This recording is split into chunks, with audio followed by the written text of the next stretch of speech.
Welcome to episode 3 of Bandits Weekly, presented by Smash Supplements. My name is Nathan Crosby. We'll recap the Bandits' busy week plus the home opener, and Hunter Wallace will be joining us in a few minutes to chat. Want to give a shout out to Smash Supplements, where you can get everything you need to power through your day and level up, located in downtown Brooks, open Monday to Friday 10 to 6 and Saturday 10 to 4.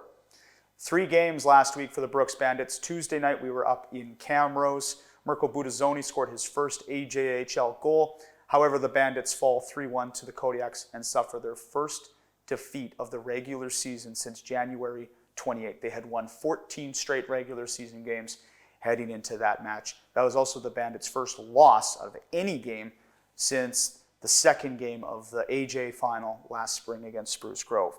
And then there was the game itself between the Bandits and Crusaders, which was very entertaining. Brooks got out to the 2-0 lead. Sherwood Park scores 3 unanswered. They're up 3-2 in the third period. Budazzoni gets a penalty shot awarded after a hand covered up a puck in the Sherwood Park crease.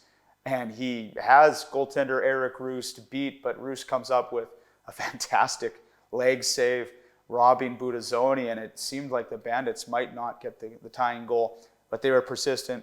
Hunter Wallace, his second goal of the night, ties it. And then Danilo Korzaletsky wins the game on a pass from Logan Sawyer. So 4-3 final for the Bandits. Just an awesome night. Entertaining game. The banner ceremony as well before. Special shout out to Dario Beljo, Brendan Poshak, Keith Armstrong, and Ethan Barwick. All 4 of them recorded little videos that we played up on the board prior to the banner ceremony. And so it was really cool to have that alumni join in for the home opener. Saturday, our second home game, it was against the Whitecourt Wolverines, who the Bandits just played a week before up in Whitecourt. And again, another entertaining game, a good start for Brooks, getting an early goal from Danilo Korzaletsky on a pass from Luke Marshall. A great entry by Marshall, goes behind the net, kicks it out to Korzaletsky and scores. You're thinking Brooks is cooking, but Whitecourt, they tie it up. Bandits reclaim the lead in the second period. 3-1, but the Wolverines wouldn't go away. An interesting moment in that game was in the third period. Ethan Beyer thought he had scored his first goal of the season. It was waved off due to coincidental penalties. And so the game's tied at 3 after that. The Wolverines scored back-to-back goals after that goal was waved off. It's a crazy momentum shift. Whitecourt got into penalty trouble, and the Bandits capitalized. Logan Sawyer scoring his first AJHL goal on the power play to make it 4-3, and that's the final. Some other firsts from that night. Not only did Logan Sawyer get his first AJHL goal, so did Matthew Tyfair, and Brendan Holohan got his first win, regular season win, as a Brooks Bandit. So congratulations to them. And the Bandits are 4-1 to start the season. Our guest on episode 3 of Bandits Weekly is forward Hunter Wallace. Hunter Wallace with us on episode 3 of Bandits Weekly, presented by Smash Supplements. So it's been a busy last week. Well, I mean, since the players got back from the summer and went to Sweden and everything since, I mean, it's just been like a 10 out of 10 busy for you guys. What's everyone's energy level at right now? Yeah, I think everybody's super excited that the season started. Obviously, we had a big weekend at home here, and we're able to get 2 wins. So, I think we're all excited. It's early on in the season, but certainly long, so it'll be exciting to see what unfolds this season. Pretty fun weekend at the CRA, 2 entertaining games, 2 close games. But what was the big learning experience from that Tuesday game in Camrose that you think helped you guys into that weekend? Yeah, I think we were just having trouble staying energized on the bench. I mean, you know, when they go down and score, you kind of get down, but I know it just kind of leaked throughout our whole lineup, and I think going into the weekend, big 2 games at home. Obviously, they're easier games to get up for, so it was super fun to be a part of. But I think the biggest thing that we took away from that Camrose game was just to stay energized throughout the whole game. Don't ride the highs, don't ride the lows. Just stay composed. And the building was buzzing.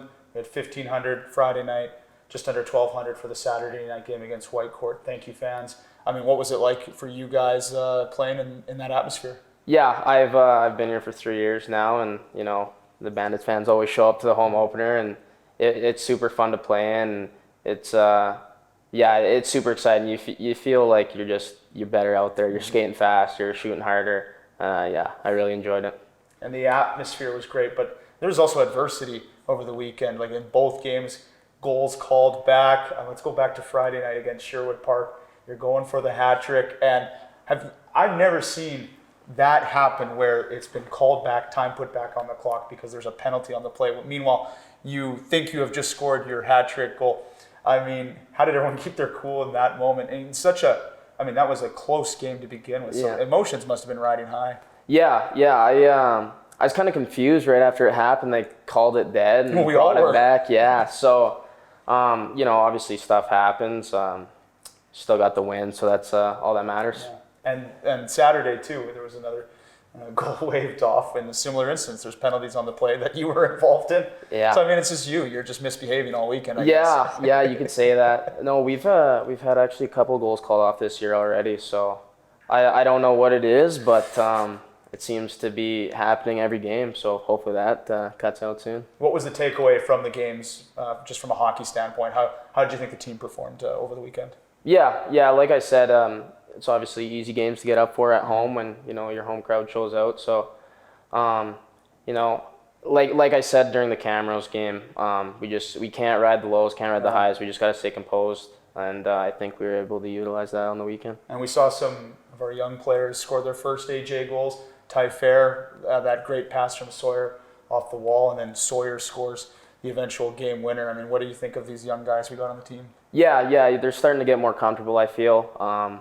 They've been here for over a month now, so everybody knows everybody, and we're just starting to gel now, and I think that's going to be huge for us leading into Showcase. Just one last thing on the week we just had, which was really busy. Obviously, there was some trades that happened, and then all the games. How do you think the groups just handled all of this? Yeah, I mean, obviously the new guys, it's something new for them to see that happen, but I mean, I've been here for 3 years. I've seen lots of guys come and go, and it's just kind of a part of junior hockey, and it does suck. You lose some close friends, but at the end of the day, Pap and the coaching staff got to do what's best for us and for our group. Okay, so the rings came in this week from last year's championship, and this is number 2 for you. What do you think of them? Yeah, I like them a lot, actually. I helped design them after we won last year, so I think I'd put this one ahead of our first one for looks, I think. But yeah, they're both nice. Can't complain. I'm still surprised they give me one. All I do is talk. But it was awesome to see the players rewarded with that. How cool is that, do you think, as a group, especially you go through what everyone went through last year to get to that point and to get that recognition? I mean, what's that like for you? Yeah, I've before I came here, I actually never really won anything big. So to have a memento like these national championship rings, it means a lot, and I'm gonna have them for the rest of my life. So. Speaking of last year, it's tough to talk about, but I look at your season last year and that injury you took in November, and then you missed a substantial amount of time, and then came back in the regular season just before we hit playoffs. What'd you learn through that whole experience last year? Yeah, it was tough, no doubt. I mean, that's the first time I've been out for longer than like 2 weeks, but I mean.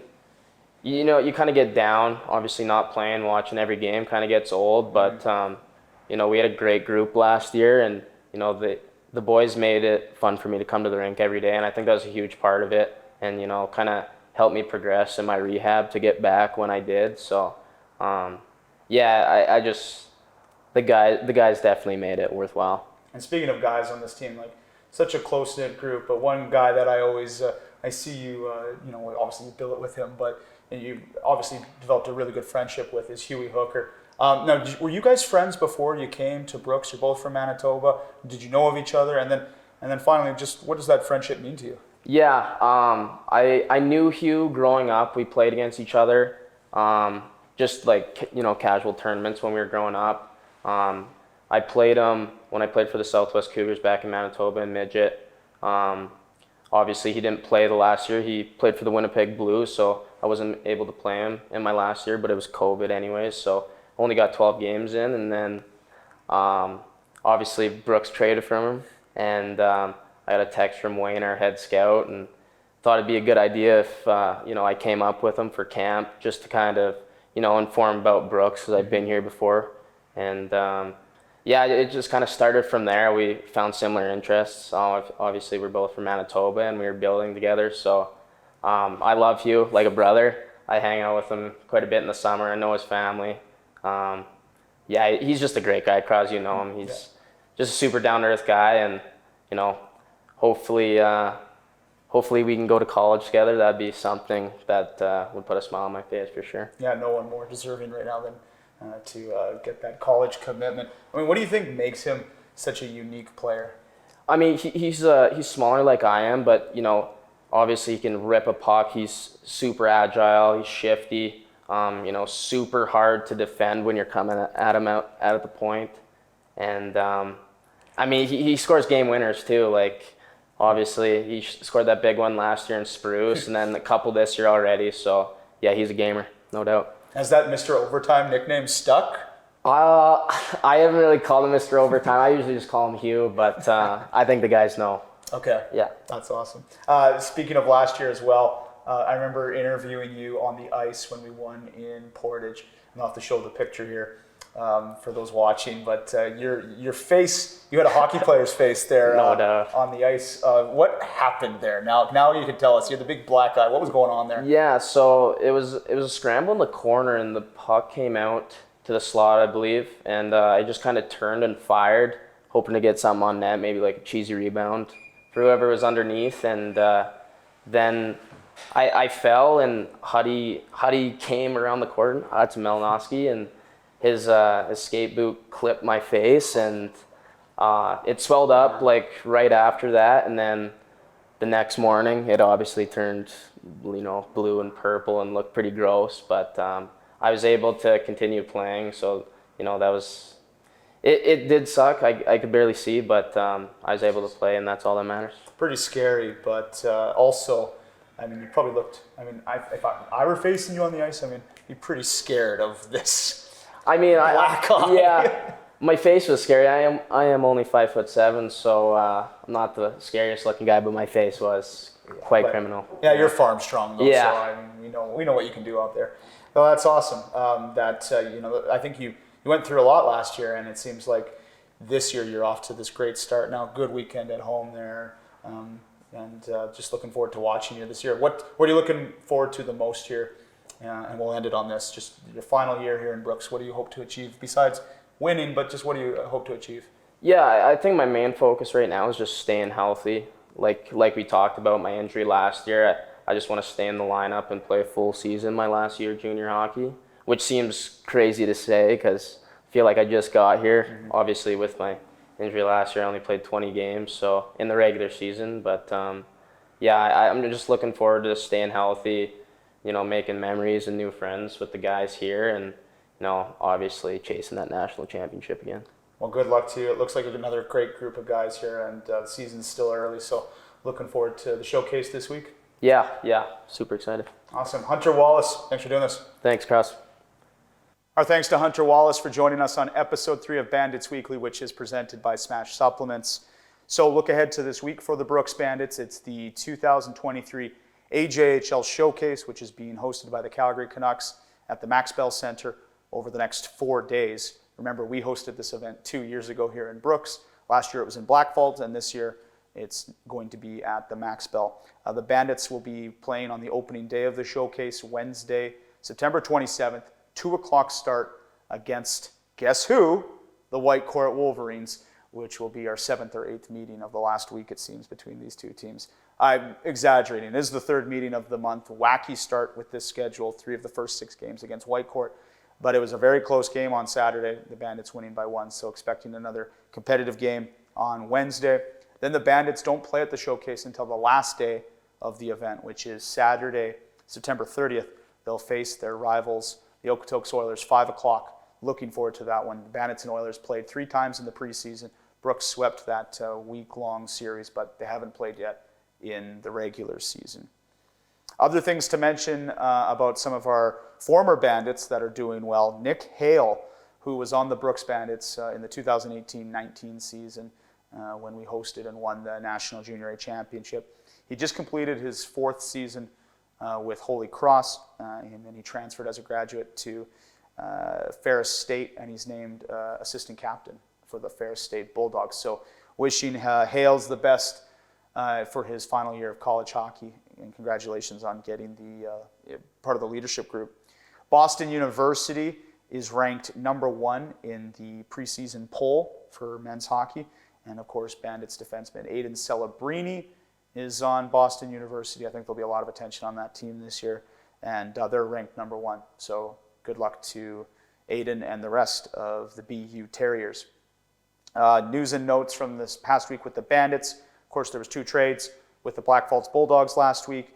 Brooks acquired Ty Mason. He played his last 2 seasons with the Weyburn Red Wings of the SJHL, had 57 points in 56 games last year, and is committed to Western Michigan. Of course, the Bandits had to give up 2 very good players to get him in goaltender Wilson Maxfield, defenseman Aaron Brown. Maxfield spent last year as Ethan Barwick's backup, 10 starts for Maxfield.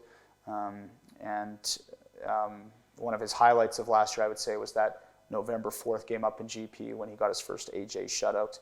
Aaron Brown was acquired at the deadline last year from Cowichan Valley in that 5-player trade.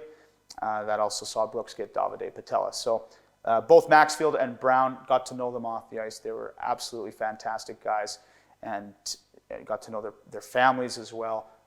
Maxfield's parents, I know Powell, really terrific guy as well. And then Aaron Brown's family made the trip to Sweden and got to know them. And so it's always hard in trades to say goodbye to these people, but hope we can, we wish them all the best moving forward. Bandits also completed a trade with Black Falls, another one, sending Dakota McIntosh for futures. So that was a busy week of transactions for the team. Couple things before we wrap up. The Brooks Bandits are proud to present Brett Kissel Saturday, October 28th at the CRA.